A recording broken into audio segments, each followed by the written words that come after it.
암호화폐 시장이 현재 경랑의 항복판에 있습니다. 비트코인 가격 8만 달러 밑으로 추락하면서 암호화폐 전체 시가총액 3조 달러 선이 붕괴가 됐는데요. 코인 마켓캡 기준으로 전체 시가총액이 2.95 달러 수준으로서 5월달 이후에 처음으로 3조 달러 아래로 내려앉았습니다. 이 시장에 극도의 공포감이 감돌고 있을 때 방금 전에 예기치 못한 두 건의 속보가 전달이 됐고, 먼저 첫 번째 속보는 미국 상업농업위원회 측에서 친 리플로 알려진 마이크 셀렉 CFTC 위원장 후보 지명을 승인을 했다는 소식입니다. 그리고 또 다른 하나는 미국 SEC 암호화폐 태스크포스 측에서 이 12월 15일에 프라이버시 금융감시를 주제로 하는 긴급 원탁회의까지도 개최한다는 소식인데요.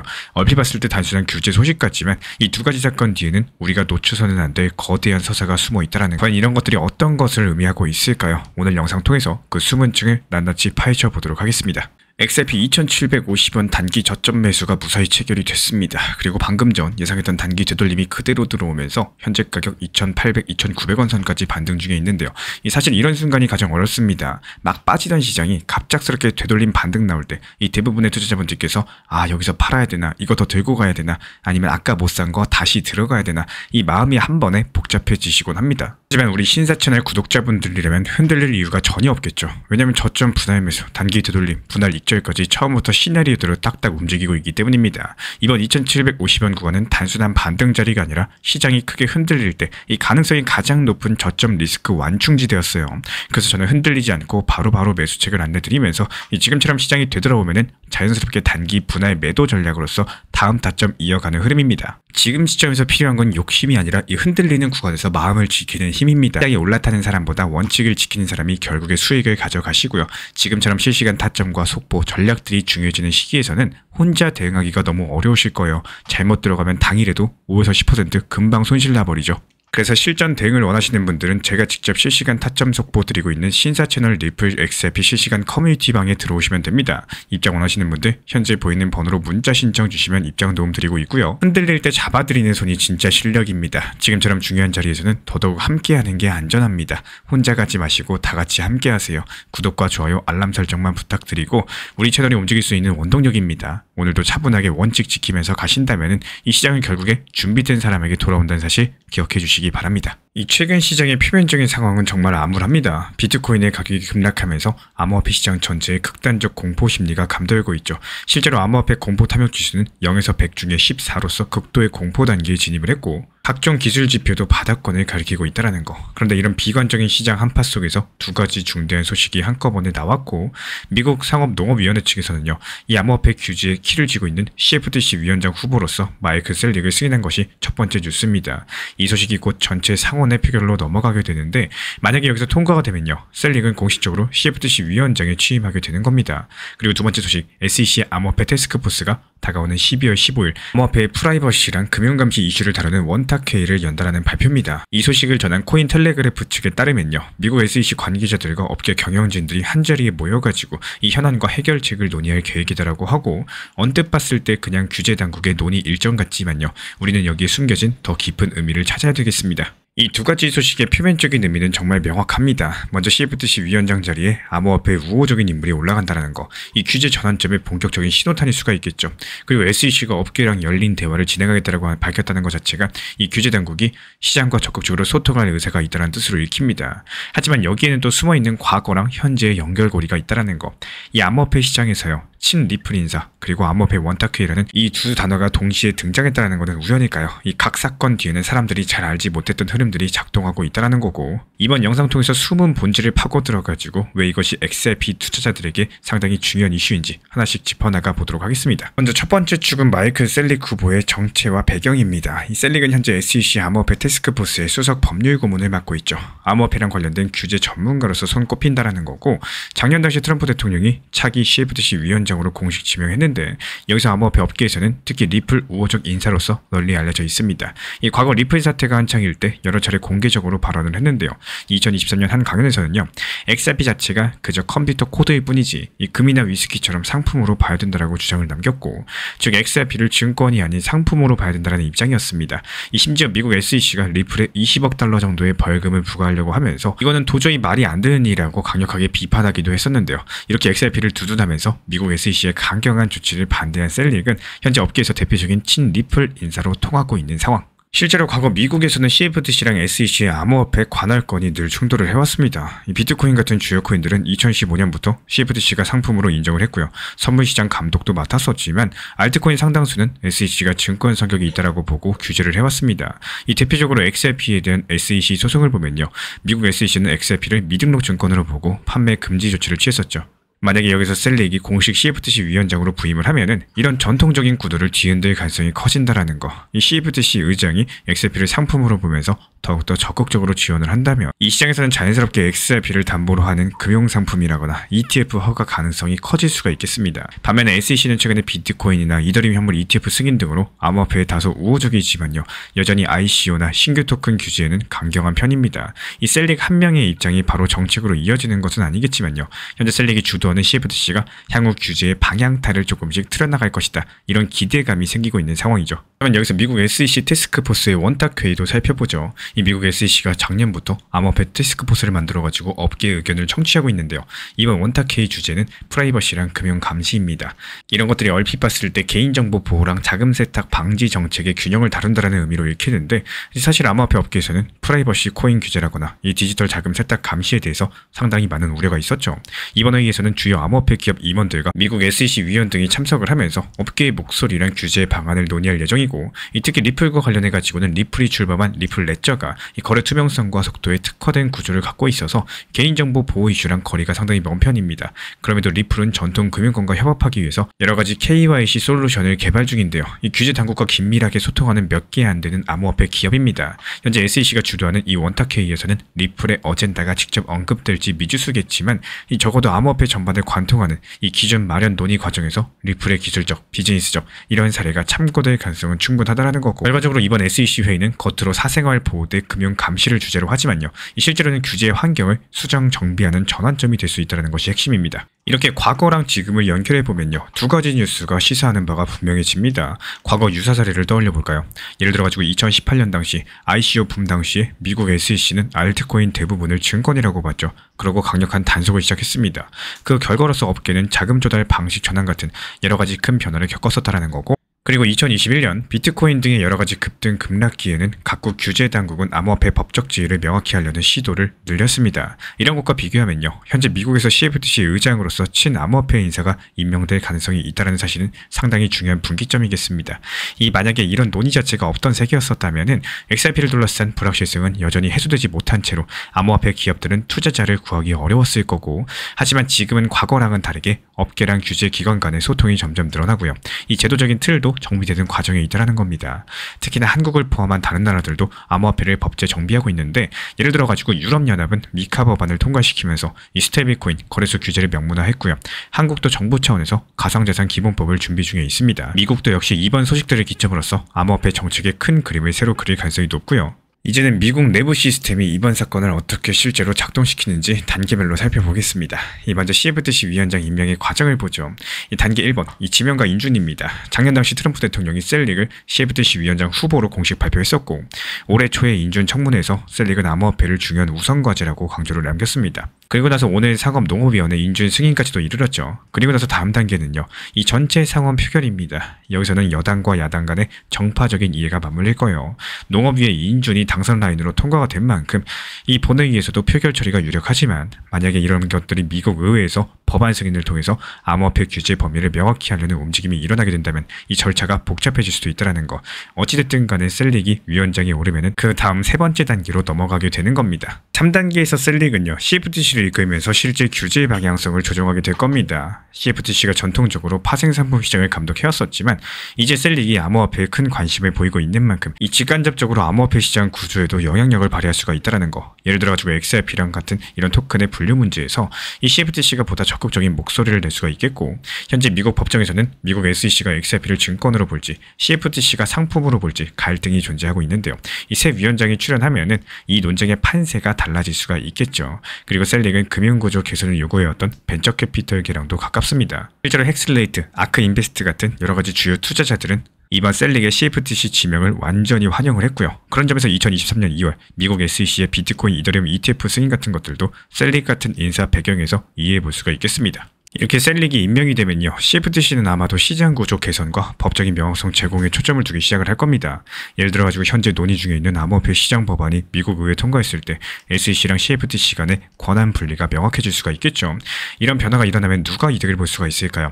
먼저 법적인 안정성에 민감했던 기업들, 투자자들이 환영을 할 겁니다. 이 XRP 같은 자산들도 결국 중장기적으로 혜택을 입을 가능성이 크다라는 거. 반면에 미국 SEC의 기존 입장을 고수하던 세력들, 예를 들어가지고 증권거래감독팀, 일정 부분 입지가 약해질 수가 있겠죠. 모든 규제가 그런 것처럼 표면적으로 봤을 때 시장 보호가 목적이지만요, 그 속에서는 누가 규제 칼자루를 치느냐, 이 싸움이기도 합니다. 한편 미국 SEC 원탁회의 절차도 살펴보셔야 됩니다. 먼저 회의 준비랑 발표였습니다. 앞서 말씀드린 것처럼 SEC 태스크포스는 12월 15일 원탁회의를 공표했고, 여기서 2단계는 업계와의 공개적인 토론이겠죠. 이 실제 회의에서는 다양한 참석자들이 의견을 나누게 될 텐데, 이런 것들이 시장 참여자들의 요구사항을 직접 청취하는 과정입니다. 그리고 다음 단계는 후속 조치입니다. 회의하고 나서 SEC가 내부 협의를 통해서 이 가이드라인을 정하거나 또 법규 개정을 제안할 수도 있겠죠. 예를 들어가지고 지난 8월 당시 SEC가 발표했던 보도 자료에 따르면은 이미 전국을 순회하면서 암호화폐 스타트업들의 목소리를 듣고 있는 상황입니다. 이런 맥락에서 다가오는 12월 달 회의는요, 현장에서 수렴된 목소리를 종합해서 최종적인 방안을 마련하는 자리라는 거. 이에 당사자를 보면은 업계 입장에서는 프라이버시 지키면서 또 자금 세탁 방지의 경계를 명확하게 하길 원할 거고, SEC 측에서는 투자자 보호랑 금융 안정이라는 이 목적들을 고려하게 될 겁니다. 여기서 표면적인 구조랑 숨은 구조를 구분할 줄 아셔야 돼요. 표면적으로 봤을 때 회의를 한다는 것 자체가 소통입니다. 하지만 그 숨은 구조는 정책 결정 과정의 일부예요. 예를 들어가지고 일반인들은 이 회의가 그저 미루어졌던 의제들을 논의하는 자리에 불과하다고 생각할 수도 있겠죠. 하지만 실제로는 미국 SEC가 심도 있게 업계 의견을 청취해서 향후 규제 방향성을 정하려는 계획에 가깝습니다. 이런 점에서 회의는 무슨 소용이냐, SEC가 결국에 자신들의 기준만 강요할 것이다, 이런 회의론도 존재하는 것도 사실이지만, 이 과거에도 여러 차례 비슷한 소통 과정이 있었는데 실질적인 변화로 이어진 사례가 적지 않았습니다. 참고로 SEC가 지난 봄에 워싱턴 DC에서 개최한 공개 라운드 테이블도 이 참석자 목소리를 토대로서 암호화폐 정책 방향을 검토하는 과정이었고, 그렇기 때문에 이번 회의의 중요성은 공개 논의 그 자체를 넘어서 SEC의 정책 로드맵을 결정짓는 열쇠가 될 수 있다는 점입니다. 자, 그렇다면 지금부터 중요합니다. 이런 변화들이 구체적으로 실제 산업과 기업에는 어떻게 영향을 미칠 수 있을까요? 이 리플사의 비즈니스 모델을 중심으로 보면요, 여러 가지 구조적인 변화가 상상이 됩니다. 리플은 주로 은행과 금융기관 같은 여러 가지 송금 솔루션 등을 제공을 하는데, 이런 것들을 위해서 XRP라는 자체 토큰을 유동성 공급용으로 활용하고 있죠. 만약에 미국 CFTC가 XRP를 상품으로 명확히 분류하고 기관들이 자유롭게 XRP를 거래할 수 있는 길을 터준다, 그렇다면 은행들의 XRP 도입 가능성도 커질 겁니다. 예를 들어가지고 해외 송금 업무를 하는 은행들이 현재는 XRP를 증권으로 보지 않는 해외 법인을 통해서만 협력하고 있다면요, 앞으로는 미국에서도 XRP를 직접 활용할 수 있을지 모르겠습니다. 이런 것들이 XRP의 수요랑 사용 사례를 크게 늘릴 수 있는 호재인 거고, 반면에 미국 SEC가 여전히 XRP를 불투명한 대상으로 보는 입장을 고수한다면 미국 금융기관들은 여전히 조심스러워할 겁니다. 따라서 CFTC 위원장 교체가 리플 사업 전략에 직접적인 영향을 줄 수밖에 없다는 거. 동일 산업 안에서 주요 기업들의 대응도 눈여겨볼 필요가 있겠죠. 예를 들어가지고 글로벌 결제회사나 뱅크앱스 같은 곳들 이미 블록체인 결제에 관심을 보이고 있고, 만약에 미국에서 규제 불확실성이 낮아지면은 이들 기업은 블록체인을 활용한 새로운 서비스 출시를 서두를 수도 있습니다. 여기서 경쟁사가 XRP 기반 서비스를 강화한다? 그러면 리플사로서는 오히려 새로운 기회가 커지는 거고, 물론 리플 자체적으로도 글로벌 송금 시장 확대에 박차를 가하면서 작년 당시 이 글로벌 파트너십을 대폭 늘려왔었지만요, 미국 금융당국의 입장이 상당히 우호적으로 바뀐다면 이 국내외 은행들과 보다 적극적으로 협업할 가능성도 있겠습니다. 실제로 한 가지 팩트 체크된 내용을 말씀드리면요, 이 JP모건 등 여러 가지 기관 분석가들은 시장 조정이 주로 소매 투자자들의 매도 탓이라고 진단을 했어요. 실제 JP모건 보고서에 따르면은 지난 11월 들어가지고 개인분들께서 비트코인, 이더리움 현물 ETF에서 약 40억 달러 정도를 매도했다라고 해요. 수치가 지난 2월 달 이후에 최대 규모를 경신했다라고 하는데, 또 동시에 기관들은 이달 중주식 ETF에 수십조 원을 쏟아붓고 있습니다. 이런 점들을 감안하면 업계에서는 현재 큰 손들은 여전히 비축하고 있다, 이런 해석도 나오는 거고, 실제로 아크 인베스트먼트는요, 지난 11월 한 주에 코인베이스, 비트마인, 그리고 서클 같은 암호화폐 관련주를 대규모로 매수하고 있는 상황입니다. 이런 움직임들이 알려지면서 폭락장 속에서도 기관 투자자들은 적극적으로 매수 중이다, 이런 분석이 나오고 있는 상황이고, 이 리플과 XRP도 역시 같은 맥락으로 볼 수가 있다는 거예요. 이 기관이나 고래들이 XRP를 대규모로 매집하고 있다는 온체인 분석도 나왔습니다. 말 그대로 개인들이 공포에 던질 때 이 시장의 한 축을 담당하는 큰 손들은 오히려 조용히 바닥 매수가 진행 중이다, 이런 신호로서 해석을 해볼 수가 있겠죠. 그리고 여기서 실제로 우리 구독자분들이 흔히 빠지기 쉬운 함정을 지적해드리겠습니다. 말씀드리면 이렇습니다. 먼저 첫 번째로 소매 매도는 전체 시장 철수라는 오해를 하시는 건데요. 이번 하락의 대부분은 소매 투자자, 말 그대로 개인분들의 매도 때문인 거지 이 기관의 대량 매도 때문에 현재 하락이 이루어지고 있는 게 아닙니다. 이런 것들을 잘못 받아들이시면은 현재 기관들도 도망간다, 이런 지나친 공포에 휩쓸리기가 쉬운 거고, 그리고 규제 회의는 악재다, 이런 선입견도 조심하셔야 돼요. 물론 강력한 규제라거나 나올 수 있겠지만 회의 자체는 업계 의견 수렴의 과정인 거고, 암호화폐 산업의 역사를 보면 규제 당국이 업계랑 협의해가지고 정책을 만드는 경우도 적지 않았다라는 거. 마지막으로 투매 중에는 무조건 빠져나와야 된다, 이런 단편적인 투자 관점도 위험합니다. 실제로 기관들은요, 반대로 이런 시기를 오히려 매수 기회로 보고 있을 수 있다라는 거. 반복해서 강조드리지만 현재 하락은 불안정한 환경을 반영하지만요, 반드시 더 크게 추락한다는 신호는 아닙니다. 오히려 역대 최악의 조정장치고는 흔히 볼 수 없었던 기회를 엿보고 있다라는 거죠. 이 시장 참여자들의 행동 패턴도 변화될 전망입니다. 단기적으로 변동성 장세가 이어지기 때문에 트레이더들은 더욱더 신속한 매매를 할 거고, 공포지수가 바닥을 찍으면 기술적인 매수세가 몰려들 거예요. 이 중장기 투자자들은 제도권 변화를 예의주시하면서 교육받은 투자자는 분할 매수로서 대응을 할 겁니다. ETF 이후의 시장 구조는 더욱더 성숙해질 거예요. 예를 들어가지고 비트코인 ETF 등장 이후에 기관 참여가 늘어난 것처럼 XRP 관련된 펀드나 규제 상품이 나온다면 이 자금 흐름 구조 자체가 바뀔 수 있다는 거. 현재 흐름이 계속 안정되면은 이런 제도적인 변화가 한꺼번에 맞물려서 상승세가 더욱더 가속화될 가능성도 있겠죠. 그렇기 때문에 지금은 오히려 기회의 문턱에 서 있는지도 모릅니다. 과거 역사에서 보면은 대폭락 같은 공포의 시기는 오히려 큰 손들이 저점 매수에 나서는 타이밍이었죠. 지금 우리가 목격하는 거는 이 여느 조정장과 차이가 있습니다. 이 소매의 추격 매도 속에서 시장의 밑바닥을 다지는 과정이기 때문에 이런 매도 흐름들이 완전히 끝나는 순간 상승 반전은 오히려 급격할 수가 있겠죠. 우리 구독자분들, 오늘 나온 이 두 가지 속보, 리플 인사 쓸릭의 CFTC 지명은 리플의 중장기적인 호재로 보입니다. 또 미국 SEC 12월 15일 원탁회의는 암호화폐 규제 대전환점이 나올 수가 있기 때문에 반드시 캘린더에 체크해 두세요. 이 소식들 한 발짝 떨어져가지고 구조적으로 이해하시면서 대응하신다면 이런 공포 장세 속에서도 기회를 발견하실 수가 있을 겁니다. 우리 신사 채널에서는요, 이런 흐름들 계속 모니터링하면서 영상이나 커뮤니티 통해서 다시 브리핑 도움 드릴 예정이기 때문에 이 공포 뒤에는 언제나 기회가 있다는 거 반드시 기억해 주시기 바랍니다. 라는 거는 오늘의 등락을 보는 게 아니라 내년의 흐름을 준비하는 사람이 결국에 물량을 늘리는 겁니다. 우리가 흔히 빠지는 함정이 하나 있죠. 지금 차트가 빠지면 또 떨어지네, 이거 매도해야 되나, 지금 반등 나면 지금이 저점이었나, 다시 올라타야 되나, 이런 생각들이 하루에도 몇 번씩 오가면서 정작 중요한 큰 흐름을 보지 못하게 된다는 점입니다. 하지만 정말로 오래가는 사람들은 관점이 조금 달라요. 하락장에서 불안해하지 않고 또 지금 내가 준비해야 될 거는 내년 반등 타이밍이구나, 이렇게 생각을 전환합니다. 즉 시장이 안 좋을 때는 지금 떨어지는 폭에 집중하는 게 아니라 언제쯤 다시 수급이 살아날지, 어느 구간에서 반등이 나올지 그 계획을 세우는 데 에너지를 쓴다라는 거. 하락장에서 해야 될 일은 공포를 느끼는 게 아니라 상승장을 맞이할 준비를 하는 겁니다. 반대로 시장이 좋을 때는 더 냉정해지셔야 돼요. 그때는 욕심을 내는 구간이 아니라 하락장을 대비하는 구간이기 때문에 물량을 조금씩 덜어내고 분할 익절해 주시면서 시장 조정이 왔을 때 다시 담을 수 있는 이런 현금 비중을 확보하는 구간입니다. 결국에 시장이 상승장일 때는 하락장을 준비하고 현금 비중을 확보해 놓는 매매 습관을 가지셔야 되는 거고, 반대로 시장이 하락할 때는 반등장과 상승장을 준비해서 낮은 단가에 열심히 비중을 늘리고 평균 단가 낮추셔야 되는 겁니다. 이런 흐름들이 반복되면 어떤 일이 생기냐? 평균적으로 10개를 들고 있던 리플이 한 번의 단기 고점과 한 번의 단기 저점을 지나면서 조용히 12개, 13개로 늘어나기 시작을 할 거예요.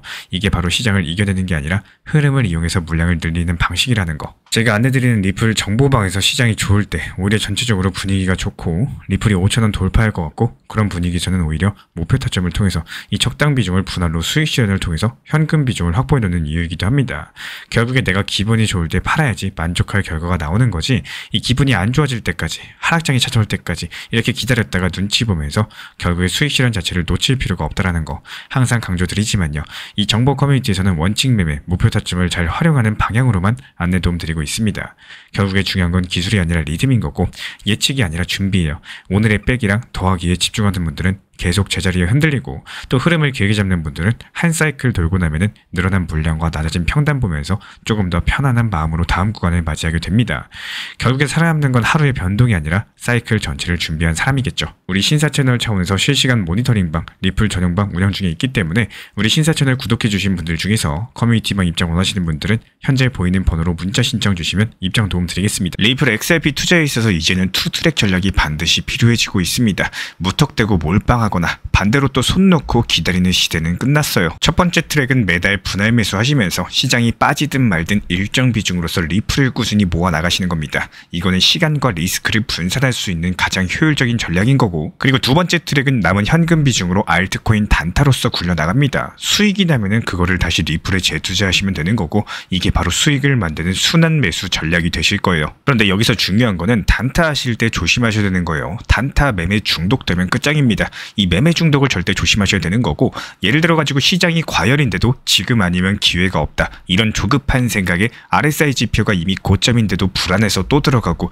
결국에 수익은커녕 손실만 쌓이게 되실 겁니다. 그래서 저희 채널 차원에서는 한 가지 원칙이 있습니다. 확률이 높은 날만 진입을 하세요. 그리고 시장 전체가 과매도 구간일 때, 비트코인 기준 RSI가 바닥을 찍을 때, 그때 알트코인 중에서 최근 거래량이 급등한 종목이 과매도의 경우 MACD, 볼린저 밴드, 이동평균선과 일목균형표 참고해서 신중하게 매수 진입 타점 들어갑니다. 그리고 그 외에는 아예 매매를 쉬는 날도 반드시 있어야지 진짜 단타인 거고, 그렇다면 이걸 어떻게 구별할 수 있는지 궁금하실 거예요.